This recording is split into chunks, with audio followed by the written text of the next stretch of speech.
भारत के प्रधानमंत्री नरेंद्र मोदी अमेरिका की अपनी पहली स्टेट विजिट पर हैं। प्रधानमंत्री मोदी की इस यात्रा को अमेरिका बहुत अहमियत दे रहा है। इस दौरे में दोनों देशों के बीच अरबों डॉलर के रक्षा सौदे होने का भी अनुमान है।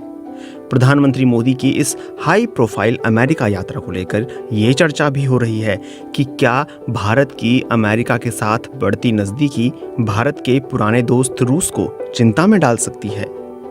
भारत रूस का पुराना दोस्त रहा है। यूक्रेन में युद्ध के बाद पश्चिम ने रूस पर पाबंदियां लगाईं, लेकिन भारत लगातार रूस से तेल खरीदता रहा। भारत दुनिया भर में हथियारों का सबसे बड़ा खरीदार रहा है और रूस से वो सबसे ज्यादा हथियार खरीदता रहा है।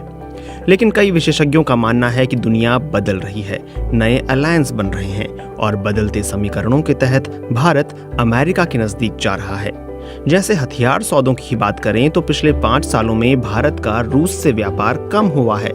Stockholm International Peace Research Institute यानी सिप्री के मुताबिक जहां 2017 में भारत अपने कुल हथियार आयात का 62% रूस से खरीदता था, तो 2022 तक ये घटकर 45% हो गया।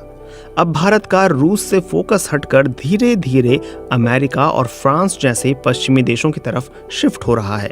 अंतर्राष्ट्रीय मामलों के जानकार डॉक्टर प्रेम आनंद मिश्रा कहते हैं, देखना होगा कि क्या रूस से अपनी दोस्ती की कीमत पर भारत अमेरिका के साथ अपने संबंध आगे बढ़ा सकता है।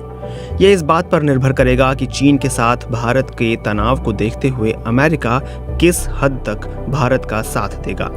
हालांकि भारत में रूस के राजदूत डेनिस एलिपोव ने अंग्रेजी अखबार हिंदुस्तान टाइम्स से बातचीत में कहा कि भारत और रूस के संबंधों में कोई असर नहीं पड़ेगा। रूस पहले की ही तरह भारत को तेल की आपूर्ति जारी रखेगा। अगर अमेरिका ने रूस पर और प्रतिबंध लगा दिए तो निश्चित तौर पर भारत और रूस के व्यापारिक संबंध प्रभावित होंगे, जो भारत के लिए नहीं बल्कि रूस के लिए चिंता का विषय होगा, क्योंकि भारत ने हथियार खरीदने के लिए नए बाजार तलाशने शुरू कर दिए हैं। ऐसे में भारत की रूस पर निर्भरता कम हो रही है। रूस के बजाय अमेरिका के साथ भारत की बढ़ती नजदीकी की वजह चाइना फैक्टर भी है। चीन ने कई मौकों पर रूस का साथ दिया है, जिसके कारण दोनों देशों के बीच दोस्ती लगातार मजबूत हो रही है।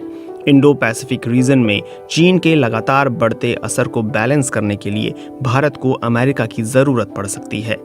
भारत, ऑस्ट्रेलिया, अमेरिका और जापान के साझा फोरम क्वाड का मकसद भी इस क्षेत्र में चीन के बढ़ते प्रभाव को काउंटर करने के लिए एक दूसरे का साथ देना है। भारत और अमेरिका को इस वक्त एक दूसरे की ज़रूरत है, लेकिन कई विशेषज्ञों का ये भी मानना है कि अमेरिका के साथ बढ़ते रिश्ते भारत की अपनी शर्तों पर हुए हैं। भारत ने संयुक्त राष्ट्र में रूस के खिलाफ प्रस्ताव पर वोटिंग ना करके बताया कि वो रूस का दोस्त है, लेकिन साथ ही प्रधानमंत्री नरेंद्र मोदी ने रूस के राष्ट्रपति व्लादिमीर पुतिन से ये भी कहा कि ये दौर युद्ध का नहीं, शांति का है।